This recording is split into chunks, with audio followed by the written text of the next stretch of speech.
Você sabe o que é forlorn? Chatterbox. To be headed. Vem aprender comigo nesse trechinho de Stranger Things. You alright, sweetie? You were looking a little forlorn there. You mind if I join you?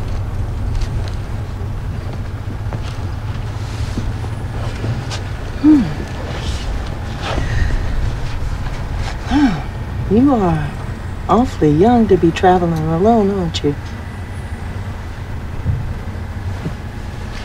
Well, you are quite the chatterbox.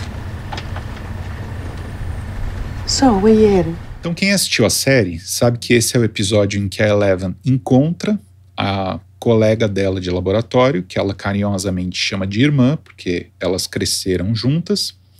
E depois de uma tentativa frustrada de vingança em cima de um dos funcionários do laboratório, elas se separam e a Eleven resolve voltar para onde ela chama de casa, que é Hawkins, que é a cidade principal da série. Ela tá sozinha no trem e tem uma senhora do lado dela que começa a conversar com ela. E a primeira frase dessa senhora para Eleven é muito interessante para a gente ver como as coisas funcionam na fala, na vida real e principalmente numa situação mais informal.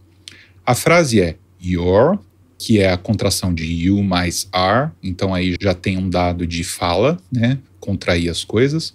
Alright, sweetie. E aí é interessante a gente ver como tudo fica meio ligado e meio embolado na fala. Eu vou fazer bem câmera lenta aqui para você ver como é que fica. Ó.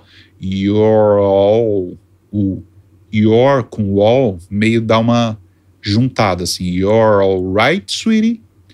E aí ela mantém a entonação da pergunta. E outra coisa que é bem comum de uma linguagem falada e informal é não inverter o verbo, porque a forma mais tradicional seria Are you alright, sweetie?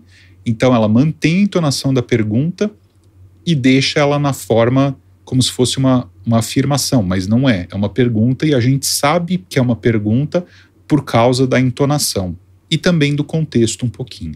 E aí logo em sequência ela fala You were looking a little forlorn. Forlorn é um vocabulário legal também para a gente aprender e significa desamparado ou desamparada.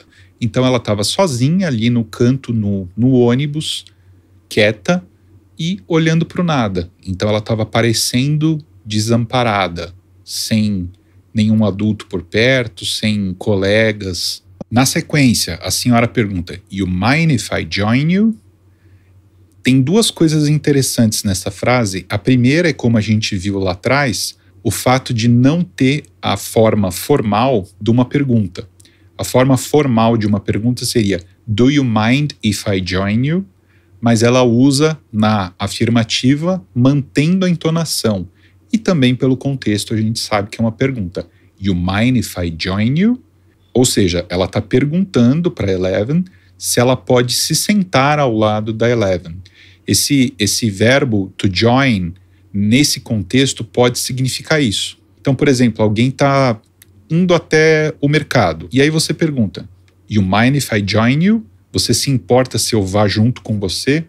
Ou alguém está numa mesa de restaurante e você chega e você reconhece aquela pessoa. Aí você pergunta, You mind if I join you? Ou seja, você se importa se eu sentar aqui na mesa com você? Na sequência, ela pergunta, You are awfully young to be traveling alone, aren't you? Ou seja, você é muito nova para estar viajando sozinha, não é? Ou né?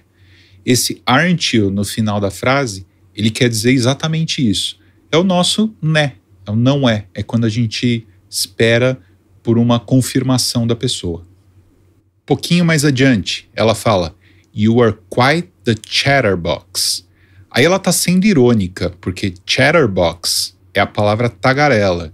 E na conversa inteira, até agora, como a gente viu, a Eleven não falou nenhuma palavra. Ela olhava para a senhora, às vezes até acenava alguma coisa com a cabeça, mas foi o máximo que ela fez. Então isso é uma frase irônica. Você vê até um sorrisinho de canto de boca da senhora, porque chatterbox é tagarela. Então aí está sendo usado no sentido contrário. Ou seja, a Eleven não está falando nada e a senhora chama ela de chatterbox, que seria o tagarela. E por último, a senhora fala, "So, where are you headed?" Só que ela não fala assim pausadamente, ela fala com toda a fluência de como a gente fala no dia a dia. "So, where are you headed?" Então, o where e o are, que é o onde, e o are, que é uma forma do verbo to be, elas se juntam e viram quase a mesma coisa. "So, where are you headed?" E, de novo, mantendo a entonação da pergunta, apesar de que aqui já está na forma de pergunta mesmo, com o verbo to be antes do sujeito. E outra coisa muito interessante é a palavra headed. To be headed é um verbo que você usa quando você quer perguntar para onde a pessoa está indo no sentido de direção. Em que direção você está indo? A senhora queria saber em que direção ela estava indo, porque as duas estavam no trem, e ela não sabia exatamente em que direção que a Eleven ia parar. Então, to be headed to é o verbo que a gente usa para perguntar a direção que uma pessoa está indo. Você encontra algum amigo ou alguma amiga sua na rua e você pensa em convidá-la para tomar um café, só que você não sabe para onde ela está indo. Então, de repente, ela está indo para um lado oposto da cidade onde você vai. Então, você acaba não convidando. Então, você pergunta, "So, where are you headed?" Em que direção você está indo?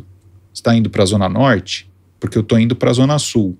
Então, nesse caso, a gente se desencontra. "So, where are you headed?" Está indo para a Zona Norte? Também estou indo para a Zona Norte. Então, vamos tomar um café juntos, ou vamos juntos, vamos nesse caminho juntos.